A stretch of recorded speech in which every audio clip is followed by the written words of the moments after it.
Assalamualaikum warahmatullahi wabarakatuh.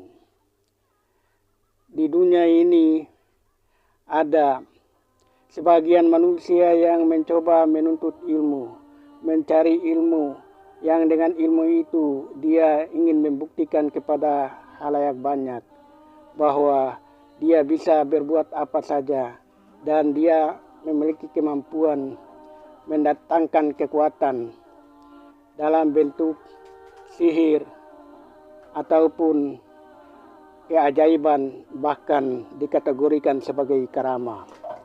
Untuk itu pada kesempatan ini saya mengangkat topik tentang perbedaan wali Allah dan wali jin atau wali setan.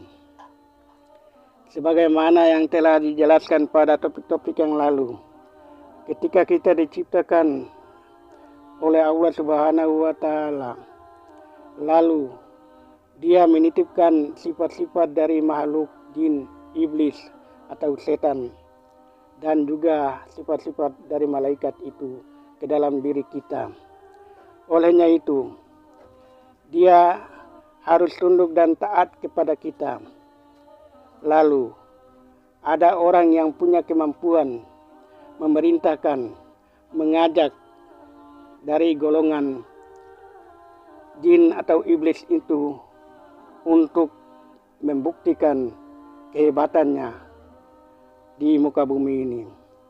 Untuk itu, sebagai makhluk yang berakal, marilah kita memilah mana kekuatan atau karamah itu datang dari malaikat, dan kalau dari malaikat dengan tentunya dari Allah Subhanahu wa Ta'ala.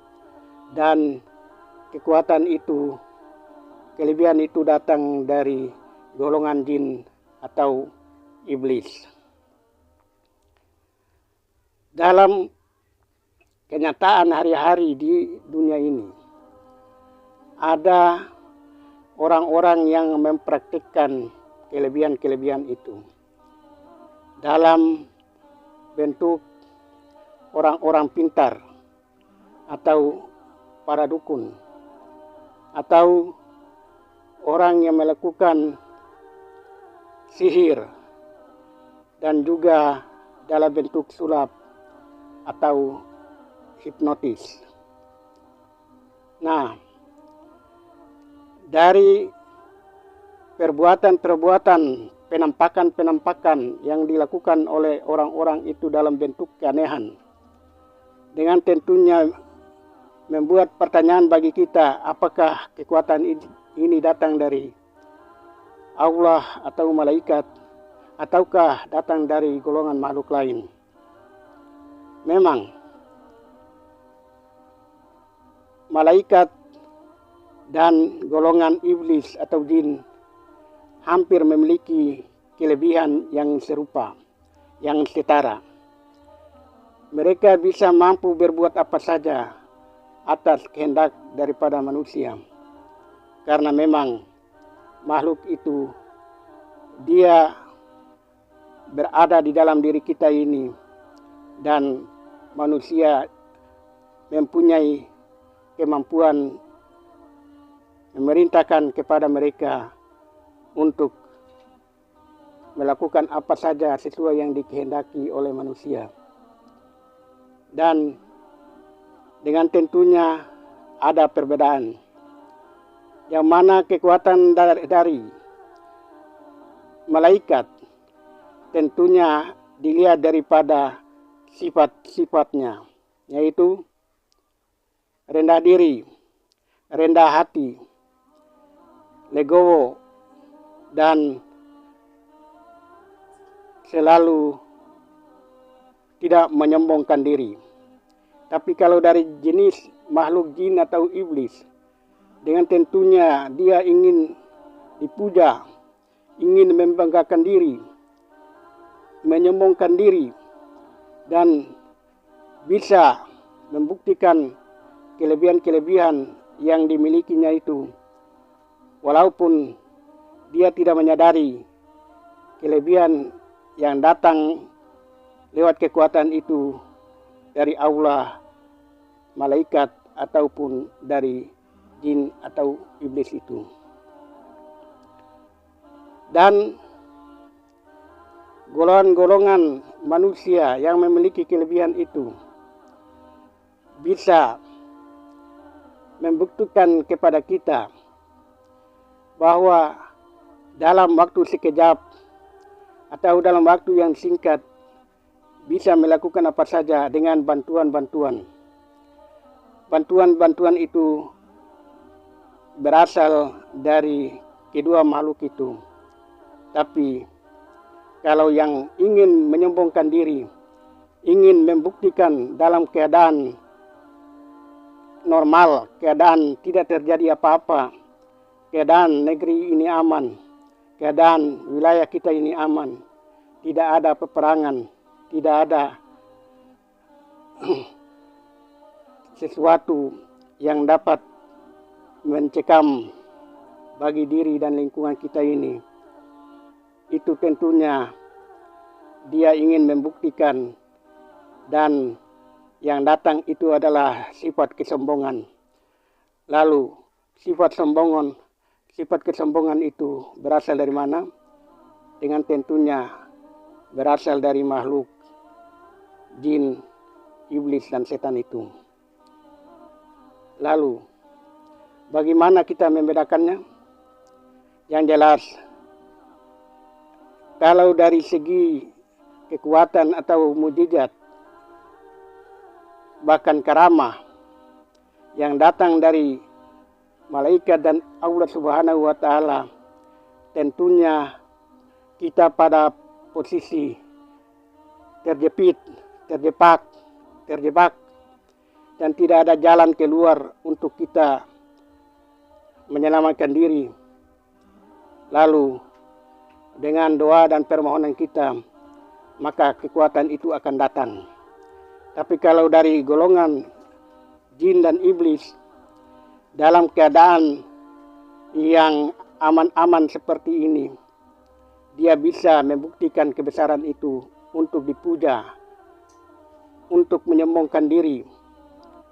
Dan jangan sampai kita tergelincir, yang mana orang yang kita percaya, yakin, dan kita sanjung, yang kita jadikan teladan adalah orang yang memiliki kelebihan kekuatan yang datang dari iblis atau jin.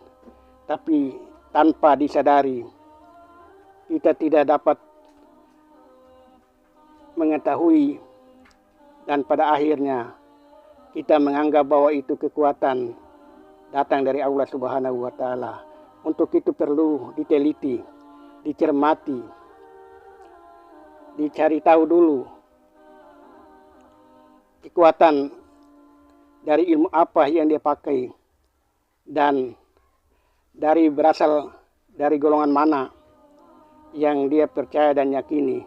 Walaupun dia memakai simbol-simbol yang islami, dia bisa berjubah dan berjalan di atas air, dia bisa menghilangkan diri.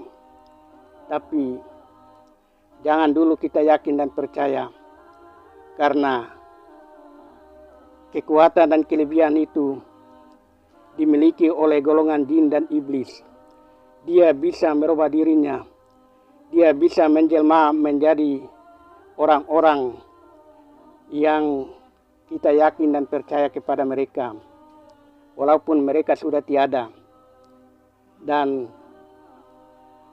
dari golongan malaikat dan Allah yang tadi saya katakan, hanya dari segi kesulitan, kesengsaraan, tidak ada daya dan upaya, barulah kelebihan karamah itu ada.